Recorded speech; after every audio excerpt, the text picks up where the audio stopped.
విడుదల చందమామ కథ. అనగనగా ఒక మాంత్రికుడు. వాడు చాలా వృద్ధు. ఆ ఊరిలో ఒక సందులో ఒక చిన్న దుకాణం పెట్టుకుని వస్తువులు అమ్ముకుంటూ కాలక్షేపం చేస్తూ ఉండేవాడు. వాడు మాంత్రికుడన్న సంగతి ఒక్క పిల్లవాడికి తప్ప మరెవరికీ తెలియదు. ఆ పిల్లవాడికి తల్లి లేదు. తండ్రి ఏదో పనిలోకి పోతూ ఉండేవాడు. అందుకని ఏమీ తోచక వాడు మాంత్రికుడి దుకాణం కనిపెట్టుకుని ఉండి వచ్చేవాళ్లకు వస్తువులన్నీ తీసి చూపించేవాడు. ఒక్క వస్తువు మట్టుకు తాకవద్దనేవాడు మాంత్రికుడు. అదే ఒక చిత్రమైన తంబుర. దుకాణం మీదకి వచ్చిన ప్రతి వాళ్ళు ఆ తంబుర ఎంతకిస్తావు అని అడిగేవారు. ఇది అమ్మకానికి కాదయ్యా అని చెప్పేవాడు మాంత్రికుడు. 1,00,000 రూపాయలు ఇస్తానన్నా సరే ఆ తంబుర మాత్రం తాకనిచ్చేవాడు కాదు. ఒకరోజు నా పిల్లవాడు, తాత తాత కోరినంత ధనం వస్తుంది కదా, తంబుర అమ్మరాదా అని అడిగాడు.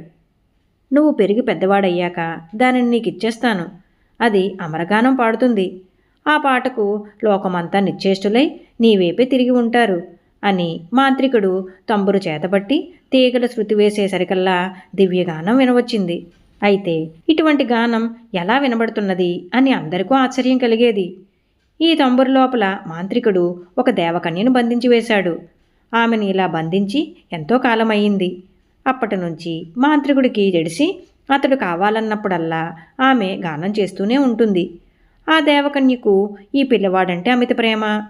అందుచేత వాడు తంబురు చేత పట్టినప్పుడల్లా అద్భుతమైన దివ్యగానం పాడి వినిపించేది. దేవకన్య చేసే గానానికి పిల్లవాడు ఆనంద బాష్పాలు రాల్చేవాడు. ఇలా ఉండగా బాలుని పుట్టినరోజు పండుగ వచ్చింది. ఆ రోజున బాలుడు వచ్చి నమస్కరించగానే వానిని దీవించి, మనవడా, నేను నీకిస్తానన్న తంబురు ఇదిగో, దీనిని నీ ఇష్టం వచ్చినట్లు చేసుకో అని చెప్పి దానిని బహుమతి చేశాడు. అందుకు పిల్లవాడు అబ్బురపడుతూ, నాకు అచ్చంగా ఇచ్చేశావా తాత, నా ఇష్టం వచ్చినట్లు చేసుకోవచ్చా అని మళ్ళీ మళ్ళీ అడిగాడు. చేసుకోబోయి మనవడా, దానికి అభ్యంతరం ఏముంది అన్నాడు తాత. వెంటనే పిల్లవాడు తంబురు చేతపెట్టి భుజానికి ఆనించుకుని తీగలు మోగించి శృతి వేశాడు. అప్పుడు తంబురులోంచి, నాయనా, నా బిడ్డ, నన్ను ఈ బంధం నుంచి విడుదల చెయ్యి, నాకు ప్రియమైన అరణ్యాల్లోకి పోనీయి, నా లోకానికి నన్ను చేరుకోనియ్యి అంటూ అతి జాలిగా దీనంగా దేవకన్య పాడింది. పిల్లవాడు సగంలో ఆపివేసి కిరుక్కున మాంత్రికుని వైపు తిరిగాడు. తాత, ఈ తంబురు నాకు అచ్చంగా ఇచ్చివేశావా? దేవకన్యను బంధం నుండి విడుదల చేయవచ్చా అని ఆత్రంతో అడిగాడు. తంబురులో దేవకన్య ఉన్నదని ఎలా తెలుసు నీకు అన్నాడు ముసలివాడు. అందుకు బాలుడు, దేవకన్య వాక్కులు నాకు అనేకసార్లు వినిపించినాయి. ఈ బంధం నుండి విడిపించమని ఇది వరకు ఎన్నోసార్లు ఆమె నన్ను కోరింది. ఇప్పుడు చేస్తున్న గానంలో అతి దీనంగా ఆమె నన్ను వేడుకుంటున్నది. ఆమె బాధ చూసి ఇంకా ఎంత మాత్రమూ నేను సహించలేను. ఈ తంబుర అచ్చంగా నాదే అయితే ఇప్పుడే ఆమెను విడిపించేస్తాను అని తన హృదయంలోని ఆవేదన వెలిబుచ్చాడు. ఆమెను వదిలిస్తానంటే నీవింక దివ్యగానం చేయలేవు. ఆమె దాని లోపల ఉన్నంతసేపే నీవు చేసే గానం దివ్యంగా ఉంటుంది. ఆ గానానికి తన్మయత్వం పొంది లోకమంతా నీ పాదాల దగ్గర ఉంటుంది. ఆమెను వదిలేసినప్పటికీ నువ్వు తంబురు మీద పాడవచ్చు. అయితే ఆ పాట బిచ్చగాళ్ళు పాడే పాటలాగా ఉంటుంది. దివ్యగానం వల్ల కీర్తి, ఐశ్వర్యం, అధికారం అన్నీ వస్తాయి.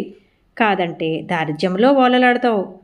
కనుక ఏ మార్గంలో కావాలో కోరుకో అన్నాడు మాంత్రికుడు. అప్పుడు పిల్లవాడు, తాత, దేవకన్యను నేను బంధించి ఉంచలేను అంటూ తంబుర తీసి నేలని వేసి కొట్టాడు. తంబుర ముక్కలైంది. అందులో నుంచి ఒక దేవకన్య ఎగిరి బయటికి వచ్చింది. నాయనా, నీవు మంచి హృదయం గలవాడువు, నన్ను బంధం నుండి విడిపించావు, చాలా సంతోషించాను. ఈ తంబుర లోపల ఇంక నేనుండను. అందుచేత నా మహిమ వల్ల ఇంతవరకు నువ్వు చేస్తూ వచ్చిన దివ్యగానం ఇక ముందు చెయ్యలేవు. అయితే నీ వద్దకు వచ్చి దివ్యగానం చేస్తూ ఉంటాను. అది నువ్వు రాసుకుని గ్రంథస్థం చేసి లోకానికి అందించు, గొప్ప కీర్తి వస్తుంది అని చెప్పి అదృశ్యమైంది. మాంత్రికుడు చిరునవ్వు నవ్వుతూ పగిలిపోయిన తంబురు ముక్కలను ఏరి దగ్గరకు చేర్చి అతికించి వేసి ఎప్పటిలాగా దానిని పిల్లవానికిచ్చాడు. మనవడా, నీ త్యాగానికి సాహసానికి మెచ్చాను. ఇదిగో తంబురు తీసుకో, సుఖంగా ఉండు అని వాని చేతికిచ్చి మాయమయ్యాడు. ఈ కథ మీకు నచ్చినట్లయితే లైక్ చేయండి, షేర్ చేయండి. మరిన్ని మంచి కథల కోసం మా సంపత్ ఛానల్ సబ్స్క్రైబ్ చేసుకోండి.